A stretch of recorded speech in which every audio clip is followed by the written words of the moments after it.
ಈ ಲಕ್ಷ್ಮೀನಾರಾಯಣನ ಮುಖಾಂತರ ಕೋಟಿ ಕೋಟಿ ಡೀಲ್ ಮಾಡಿ ಇಲಾಖೆಗೆ ಕಪ್ಪು ಚುಕ್ಕೆ ತಂದಿರುವಂತಹ, ಇಲಾಖೆಯಲ್ಲಿ ಅಕ್ರಮಗಳನ್ನು ಭ್ರಷ್ಟಾಚಾರವನ್ನು ಮಾಡಿರುವಂಥ ಈ ಮಹದೇವಪ್ಪನನ್ನು ಈ ಕಾಂಗ್ರೆಸ್ನಿಂದಲೇ ಕಿಕ್ಔಟ್ ಮಾಡ್ತಾ ಇರೋದು ಮಾತ್ರ. ಇದು ಒಂದು ನಮ್ಮ ಸಂವಿಧಾನದ ಒಂದು ದೊಡ್ಡ ಶಕ್ತಿ ಅಂತಲೇ ಹೇಳಬಹುದು. ಎಸ್ ವೀಕ್ಷಕರೇ, ಮಹದೇವಪ್ಪನವರ ಅವಾಂತರಗಳು 2013ರಿಂದ 18ರವರೆಗೂ ಮಿನಿಸ್ಟ್ರ್ ಇದ್ದರೂ ಕೂಡ 18ರಲ್ಲಿ ಸಿದ್ದರಾಮಯ್ಯನವ್ರಿಗೂ ಕೈ ಕೊಟ್ಟರು, ಸಿದ್ದರಾಮಯ್ಯನವ್ರಿಗೂ ದ್ರೋಹ ಬಗೆದ್ರು. ದುರದೃಷ್ಟವಶಾತ್ ಆ ಅವಧಿಯಲ್ಲಿ ರಾಕೇಶ್ ಸಿದ್ದರಾಮಯ್ಯ ತೀರೋಗಿದ್ದರು. ಸಿದ್ದರಾಮಯ್ಯನವರಿಗೆ ಫಿನಾನ್ಷಿಯಲ್ ಮ್ಯಾನೇಜ್ಮೆಂಟ್ ಅಷ್ಟು ಮಾಡ್ತಿರಲಿಲ್ಲ ಆವಾಗ. ಈ 2023-28 ಬೆಟರ್ ಸಿದ್ದರಾಮಯ್ಯ ಆಗಿದ್ದಾರೆ ಫಿನಾನ್ಷಿಯಲ್ ಮ್ಯಾನೇಜ್ಮೆಂಟ್ ವಿಚಾರದಲ್ಲಿ. ಆದರೆ 13ರಿಂದ 18ರವರೆಗೂ ಫಿನಾನ್ಷಿಯಲ್ ಮ್ಯಾನೇಜ್ಮೆಂಟ್ ಅಷ್ಟು ಇರಲಿಲ್ಲ. ಆಪ್ತರನ್ನು ನಂಬಿಕೊಂಡಿದ್ದರು ಸಿದ್ದರಾಮಯ್ಯ. ಆಪ್ತ ವಲಯದಲ್ಲಿ ಎಚ್ ಸಿ ಮಹದೇವಪ್ಪ ಇದ್ದರು, MLC ಗೋವಿಂದರಾಜು ಇದ್ದರು, KJ ಜಾರ್ಜ್ ಇದ್ದರು.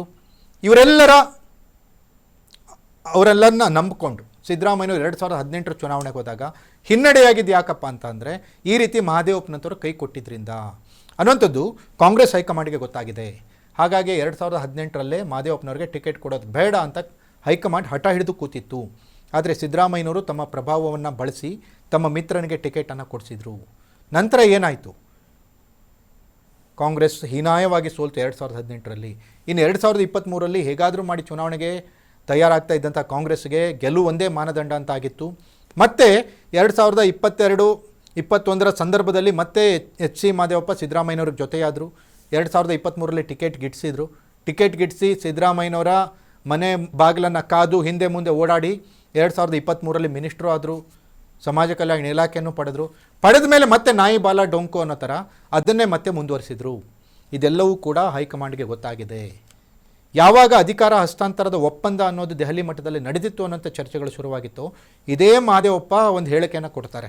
ಏನು ಹೇಳ್ತಾರೆ ಅಂದರೆ, ಪತ್ರಕರ್ತರು ಕೇಳ್ತಾರೆ, ಏನು ಸರ್ ಇದು ಅಧಿಕಾರ ಹಸ್ತಾಂತರದ ಮಾತುಗಳು ಕೇಳ್ತಾ ಇದ್ದಾವೆ, DK ಶಿವಕುಮಾರ್ ಬೆಂಬಲಿಗರು, DK ಶಿವಕುಮಾರ್ ಮುಖ್ಯಮಂತ್ರಿ ಆಗ್ತಾರೆ, ಅವರ ಪ್ರಮಾಣ ವಚನ ಸ್ವೀಕಾರ ಸಮಾರಂಭದ ಮುಹೂರ್ತ ದಿನಾಂಕ ನಿಗದಿಯಾಗಿದೆ ಅಂತ ಹೇಳಿ ದಿನಾಂಕಗಳನ್ನು ಹೇಳ್ತಾ ಇದ್ದಾರೆ. ಇದ್ರ ಬಗ್ಗೆ ಏನು ಹೇಳ್ತೀರಾ ಅಂತ ಕೇಳಿದಾಗ ಇವ್ರು ಹೇಳಿದ್ದೇನಪ್ಪ ಅಂದರೆ, ಇಲ್ಲ ಹೈಕೋರ್ಟ್ನಲ್ಲಿ ನಾಯಿಗಳನ್ನು ಹಿಡಿದು ಅವನ ಒಳಗಾಕಿ ಅಂತ ಹೇಳಿಬಿಟ್ಟಿದೆ ಹೈಕೋರ್ಟ್ ಅನ್ನುವಂಥದ್ದು. ಅದಕ್ಕಿದಕ್ಕೂ ಏನು ಸಂಬಂಧ?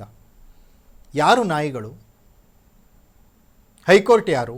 ಈಗ ಅದೇ ಹೈಕೋರ್ಟ್, ಅದೇ ಹೈಕಮಾಂಡ್ ಮಹದೇವಪ್ಪನವ್ರನ್ನ ಕಿಕ್ಔಟ್ ಮಾಡಿ ಅಂತ ಹೇಳಿದೆ.